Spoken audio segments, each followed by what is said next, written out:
अब हम जो टॉपिक स्टार्ट करेंगे वो है ट्रांसपोर्ट इन ह्यूमन, और ये पेज नंबर 84 से स्टार्ट होता है।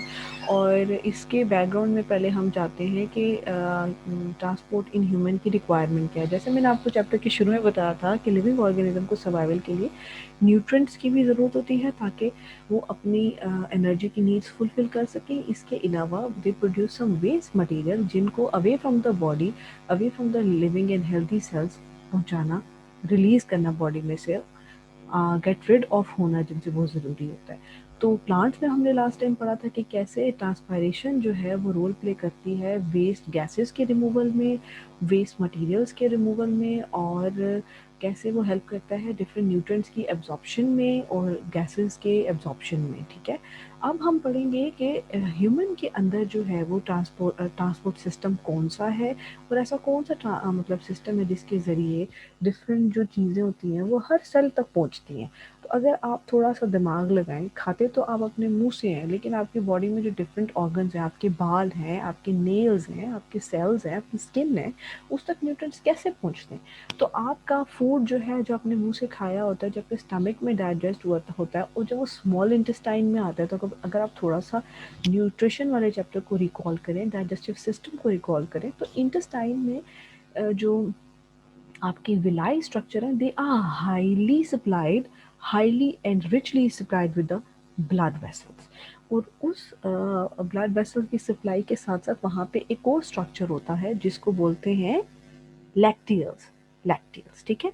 तो अगर आपको याद हो, मैंने ये बातें आपको बताई थी, तो आपका ब्लड सिस्टम के बारे में या ब्लड के बारे में तो आप लोग जानते ही होंगे, लेकिन ये जो लिम्फेटिक सिस्टम है, ये एक बड़ी न्यू इन्फॉर्मेशन है जो कि आपको पता चलेगी कि कैसे जो है वो आपका लिम्फेटिक सिस्टम इन्वॉल्व है आपके न्यूट्रिएंट्स की और चीज़ों की ट्रांसपोर्टेशन में। ठीक है, तो आपके ह्यूमंस के अंदर ट्रांसपोर्टेशन का जो फंक्शन परफॉर्म करने वाला सिस्टम है वो है आपका ब्लड सर्कुलेटरी सिस्टम और लिम्फेटिक सिस्टम। ठीक है, ये दो सिस्टम आपस में कोऑर्डिनेशन में चलते हैं। ब्लड जो आपका होता है, human blood, it is compose of different blood vessels. तो ये दो सिस्टम्स हैं जो कि आपके ह्यूमन में मौजूद होते हैं। ठीक है, ठीक है। सो मज़ीद डिटेल्स आ जाती हैं कि ये जो आपका ब्लड सिस्टम है, ठीक है, let's talk about human blood system. ठीक है, BLOOD। Okay, blood circulatory system जो है, ठीक है, उसके अंदर क्या क्या चीज़ें मौजूद होती हैं। उसमें मौजूद होती हैं आपकी arteries, veins, capillaries. Okay, arteries, veins and capillaries. Arteries जो है उनका काम क्या होता है, उनका काम होता है कि वो आपका जितनी भी ब्लड है, ठीक है, वो आपका towards the towards the organs लेके जाती हैं। ठीक है, उनका काम क्या होता है कि वो ब्लड को टुवर्ड्स द ऑर्गन्स लेके जाएंगी आपकी आर्टरीज। ठीक है,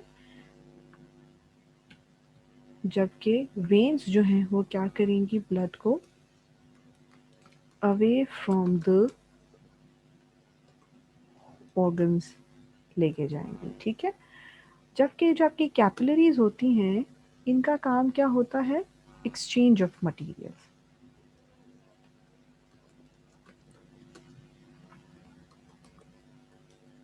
ठीक है, एक्सचेंज ऑफ मटेरियल्स। यहाँ पे आपको ये जानने के लिए कि ये कैपिलरीज जो है वो अपना ये फंक्शन जिसको हम एक्सचेंज ऑफ मटेरियल कैसे परफॉर्म करते हैं, इसको जानने के लिए आपको सबसे पहले ये जानना पड़ेगा कि बेसिकली जो आपकी कैपिलरीज होती हैं, they are only one cell thick. इनकी कुछ खास प्रॉपर्टीज़ होती हैं। ठीक है, like they are only one cell thick and sorry thick, and they are like capable of allowing diffusion, allow diffusion. Okay, diffusion 3. through them. Okay, so they are one cell thick, that's why they can allow diffusions through them, or diffusion of materials through them. और एक जो सबसे बड़ी important बात है वो ये है कि the blood cells जो होते हैं never leave the blood circulatory system.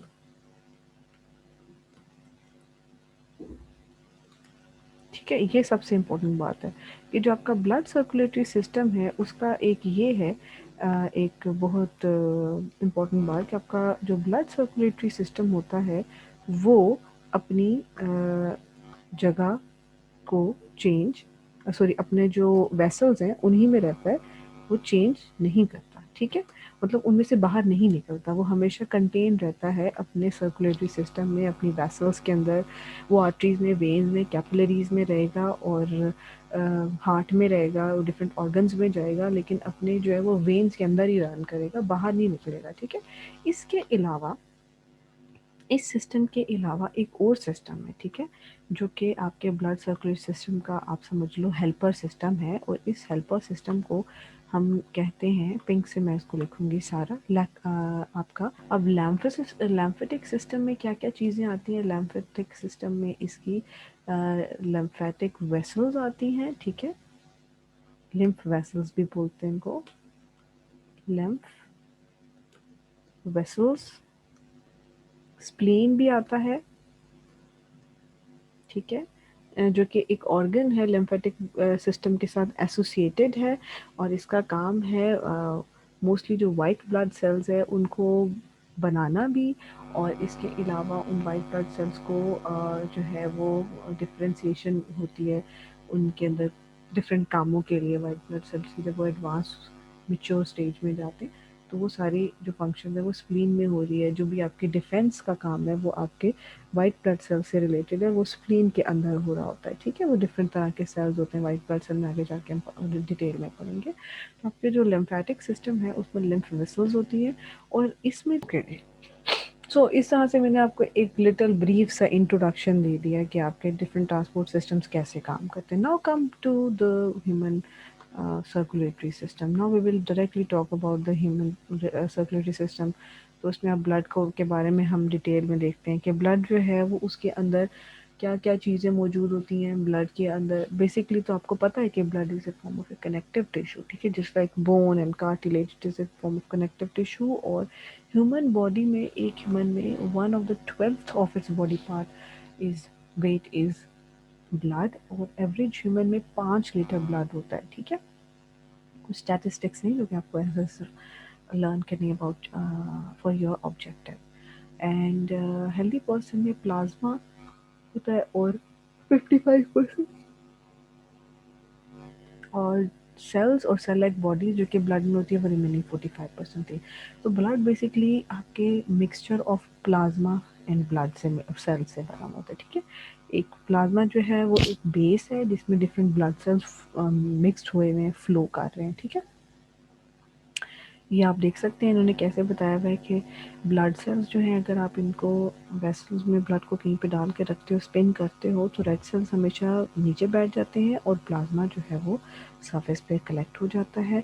तो जो और दरमियान में एक जो है ये पोर्शन जो है ये इसमें white blood cells and platelets का पोर्शन आ जाता है। ठीक है, अच्छा, ब्लड प्लाज्मा जो है वो क्या होता है? बेसिकली ब्लड प्लाज्मा जो है वो एक वाटर लाइक सोल्यूट टाइप की तरह की चीज़ है, वाटर है, जिसमें क्या चीज़ें, डिफरेंट चीज़ें इसमें एडेड हैं, कुछ सस्पेंशन के फॉर्म में, कुछ डिजॉल्व फॉर्म में, कुछ प्रोटीन्स हैं, सॉल्ट्स हैं, मेटाबोलाइट्स हैं। मेटाबोलाइट्स में आपके क्या आते हैं, जो आप खाना खाते हैं तो खाने के जितने न्यूट्रिएंट्स होते हैं वो मेटाबोलाइट्स वगैरह होते हैं।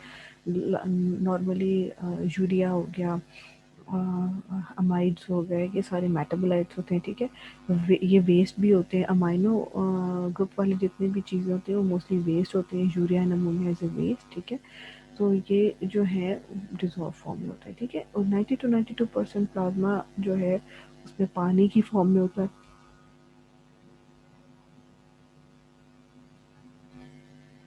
और जो सॉल्ट्स हैं वो 0.9% हैं by weight, and sodium chloride जो है मेजर पोर्शन है।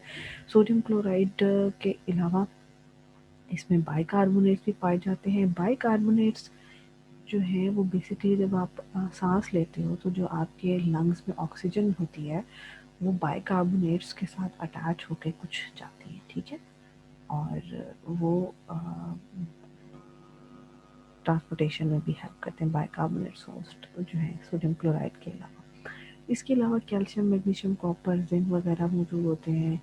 और ये सॉल्ट्स क्या करते हैं, ये आपके सॉल्ट्स की मौजूदगी से आपके ब्लड की एक पीएच होती है। और normal pH, what is the normal pH of the blood? It's 7.4। थोड़ी सी ये न्यूट्रल से थोड़ा सा ज़्यादा है, ठीक है। तो it's not completely neutral, it's like neutral pH is 7 और उससे थोड़ी सी ज़्यादा। प्रोटीन्स जो है वो 7 to 9% का वेट है। और जो इम्पोर्टेंट प्रोटीन्स हैं उनमें एंटीबॉडीज़ हैं। जैसा कि आपको पता है कि कोरोना का टाइम चल रहा है और हम कहते हैं कि कोरोना के लिए हमें वैक्सीनेशन नहीं बनी तो और हम कहते हैं कि जो कोरोना के पेशेंट जो रिकवर हो गए हैं उनका प्लाज्मा अगर नए पेशेंट्स को लगाया जाए तो वो हील कर सकते हैं। तो बेसिकली ब्लड का जो प्लाज्मा पोर्शन होता है उसमें आपकी एंटीबॉडीज़ जो हैं वो पाई जाती है डिज़ॉल्व फॉर्म में, थोड़ी सी सस्पेंशन फॉर्म में, जिनको हम टेक्निकल किसी तरीके से सेपरेट कर सकते हैं ब्लड से। उनको यूज़ किया जा सकता है फॉर क्यूरिंग द पेशेंट्स, ठीक है। तो वो एंटीबॉडीज़ होती क्या है, जब भी आपको कोई बैक्टीरिया, वायरस वगैरह इन्फेक्ट करता है, कोई भी जरासीम, तो आपका मुदाफ़ियाती निज़ाम उसके ख़िलाफ़ कुछ एंटीबॉडीज़ बनाता है।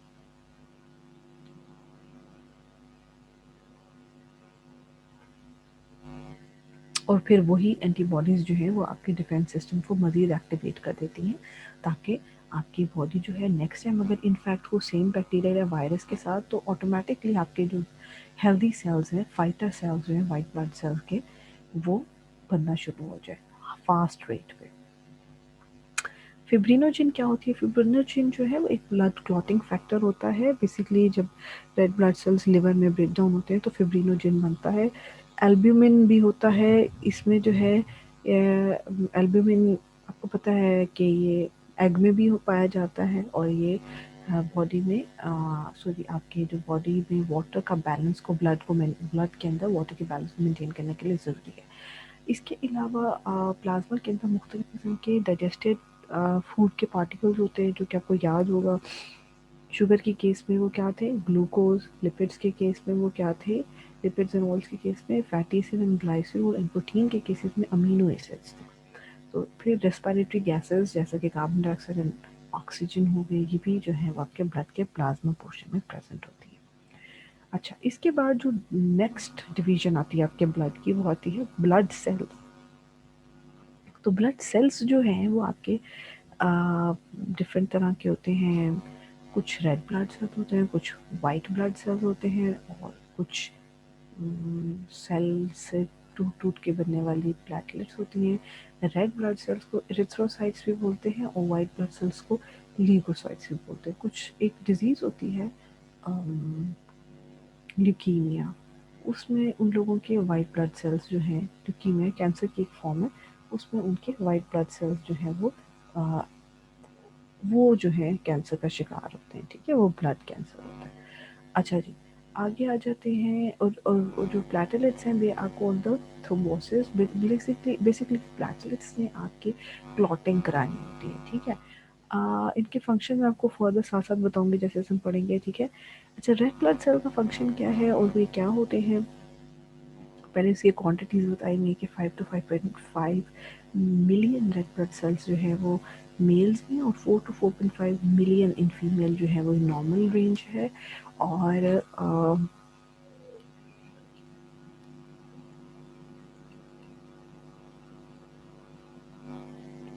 जो सेल्स जब बनते हैं तो शुरू शुरू में तो उनके अंदर न्यूक्लियस होता है, लेकिन जो मैमल्स हैं उनके रेड ब्लड सेल्स में वक्त के साथ क्या होता है कि रेड ब्लड सेल को वो लूज़ कर देते हैं, ठीक है। और जो है वो आरबीसी जब रेड अपने अंदर से न्यूक्लियस पोर्शन को लूज़ कर लेते हैं तो वो फिर ब्लड में इंटर हो जाते हैं। 95% जो है वो क्या होता है, उनमें हीमोग्लोबिन होता है। हीमोग्लोबिन क्या है? Now it is an iron containing protein that helps in the transport of oxygen and A small amount of carbon dioxide. ठीक है, यानी कि जो आपके सेल्स को ऑक्सीजन जा रही है वो हीमोग्लोबिन के एसोसिएटेड है, और सेल में जो कार्बन डाइऑक्साइड मौजूद है उसको एसोसिएट करके अपने साथ ये वापस लंग्स की तरफ लेके जाती है ताकि बॉडी से कार्बन डाइऑक्साइड को एक्सपेल आउट किया जा सके।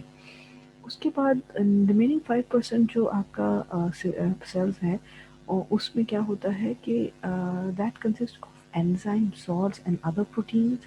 ठीक है, अच्छा अब शेप के हिसाब से जो आपके रेड ब्लड सेल्स हैं दे आर बाइकनकेव। ठीक है, अच्छा अब बाइकनकेव का क्या मतलब है? बाइकनकेव का मतलब ये है कि अगर मैं आपको ड्रॉ करके बताऊं इसमें कुछ, कि वो ऐसी सी शक्ल है।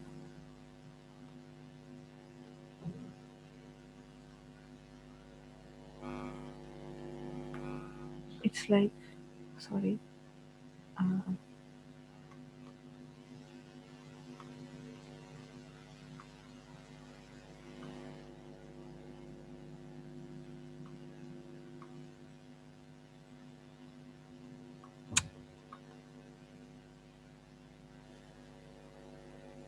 ओके। सो ये जो शेप है this is called biconcave shape. ठीक है, दिस इज बाइकनकेव शेप। ऊपर से भी कॉनकेव है, नीचे से भी कॉनकेव है, और ये जो है ये एक रेड कलर के सेल्स होते हैं क्योंकि इनमें ही एसोसिएटेड इनका काम है ट्रांसपोर्ट ऑफ ऑक्सीजन। ठीक, जब ऑक्सीजन ब्लड में एसोसिएटेड होती है इनका ब्लड का कलर रेड होता है, और जैसे ही जब ऑक्सीजन नहीं एसोसिएटेड होती तो ये ब्लूइश हो जाते हैं।